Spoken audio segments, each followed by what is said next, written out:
The only way to stop Liam Neeson is caller ID. You're watching Beyond the Trailer's review of A Walk Among the Tombstones. I never laid a hand on her.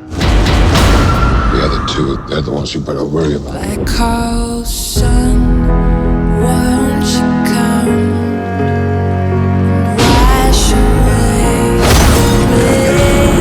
away? They were obsessed. These guys are monsters. They're not human. How can I find them? Yes, it does seem that Liam Neeson's very particular set of skills includes threatening criminals over the phone and to somehow not run this new formula of his into the ground. Taken came out in 2009 and he's still going strong. Nonstop, which cost just $50 million to make, pulled in almost $200 million worldwide, and that's just in theaters. In fact, he's pretty much created a whole genre with Pierce Brosnan and Denzel Washington following suit. Although, I'm pretty sure Denzel actually did this first with films like Man on Fire years before Taken hit theaters. Anyway, Neeson also impressively capitalized on his new image by lampooning it in the Lego Movie with great success. Have you seen him record the dialogue? He does it all in one take, jumping between bad cop and good cop live. So we all know that Neeson is in good shape, so let's focus on someone who's hoping a little Neeson magic will rub off on him. And that's Downton Abbey's Dan Stevens, or Dana Stevens as he's currently listed on Box Office Mojo. Ouch! Back when Stevens originally left the smash hit British TV show, ruining Christmas for many fans to boot as his final episode was the Christmas special, it seemed the height of idiocy. But now? Well, first he joined the Hollywood Protection Program, losing so much weight he's almost unrecognizable. Then after slumming it in movies like Vamps and The Fifth Estate, now he's making the ladies swoon sans shirt over an indie horror flick The Guest, appearing here opposite Liam Neeson in A Walk Among the Tombstones, then opposite Adam Sandler in The Cobbler, then opposite Ben Stiller in Night at the Museum 3, and also joins the ensemble cast of Rorschach's directorial debut, Criminal Activities, with John Travolta and Boardwalk Empire's Michael Pitt. Looks like Matthew Crawley's not the only one who can charm his way into the upper class.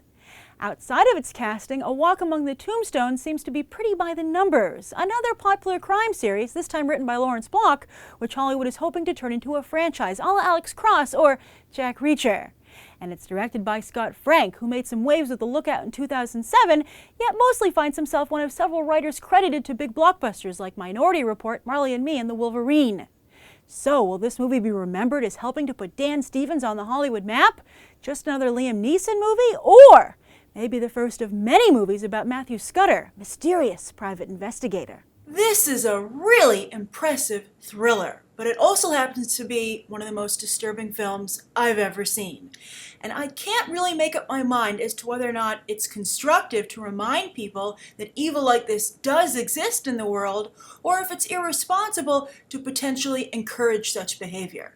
But I do know that the night I saw this film, after I went home, I couldn't go to sleep. I was so haunted by what I saw. And I have to say, this is one of the few times where I think being a female moviegoer did give me a different experience than a male viewer might have. And that's because of the intense violence towards women in this movie.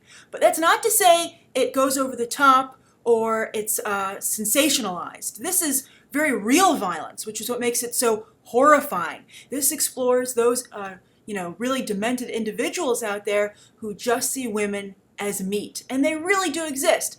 One of the things that contributed to my not being able to sleep was the reminder that this kind of evil is real, because after I saw the movie, I went over to CNN.com and there was an article about a couple, a man and a woman, who'd kept another woman prisoner in a cage for 2 months as a dog/sex slave. And then, of course, I recall very vividly when I was little, my mother telling me about another news story about a woman abducted into a van in broad daylight in a busy street in Manhattan, and not a single person tried to save her. And that's the kind of violence, that's the kind of horrifying, real events that are explored in this movie. It goes there convincingly and deeply, and you just need to be prepared to go there with it if you're going to watch this movie. And if you do watch this movie, it really is one of the best movies Liam Neeson has ever made. And it's not just another Liam Neeson movie. He's very good in the role. He changes just enough, his accent, his clothes, his demeanor, just enough for it to seem fresh. And it is fresh. He's very good. And as I said, it's one of the best Liam Neeson movies I've ever seen, and he's made some very good movies. Now, as for poor Dan Stevens, I'm afraid he's not very good. I think that once the novelty of how different he looks wears off, you realize he's just miscast in the role that he has here. But he doesn't get in the movie's way. It's an ensemble piece, and even though Liam Neeson stands out, and there's one other person who stands out, which we'll get to in a moment, but the point I'm trying to say is that even the supporting cast really does a great job, and everyone fits into place perfectly to create, as I said, a really solid, nifty little thriller.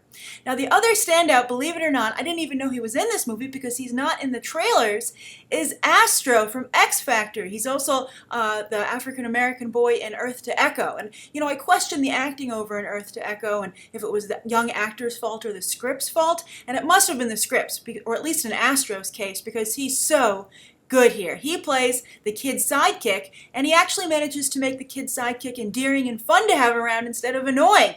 And we frequent moviegoers know that is tough to do. I actually liked having him around and looked forward to having him come back. So I hope they actually do make more of these films, and I would like to see Liam Neeson and Astro team up for the long run. I think that's actually a really good duo for the silver screen. I also have to give a shout out to writer-director Scott Frank, who hasn't directed very much, but that makes it all the more impressive of what a good job he does here.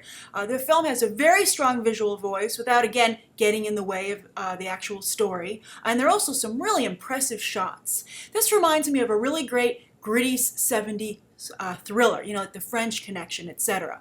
And I just think the whole film, as I said, it just clicks into place, and I really enjoyed it. So I'm warning you as to the subject matter and what's going to be shown on screen, and it's a terrifying film. In the climax, many times during the movie, but particularly at the big climax, I couldn't even look at the screen. I was so scared. But it's good. It's never a cheap scare, and it's never objectification of women. This is real. So enjoy the film if you decide to go. If you do decide to go, I think you will enjoy it, and be careful out there. All right, thanks for watching.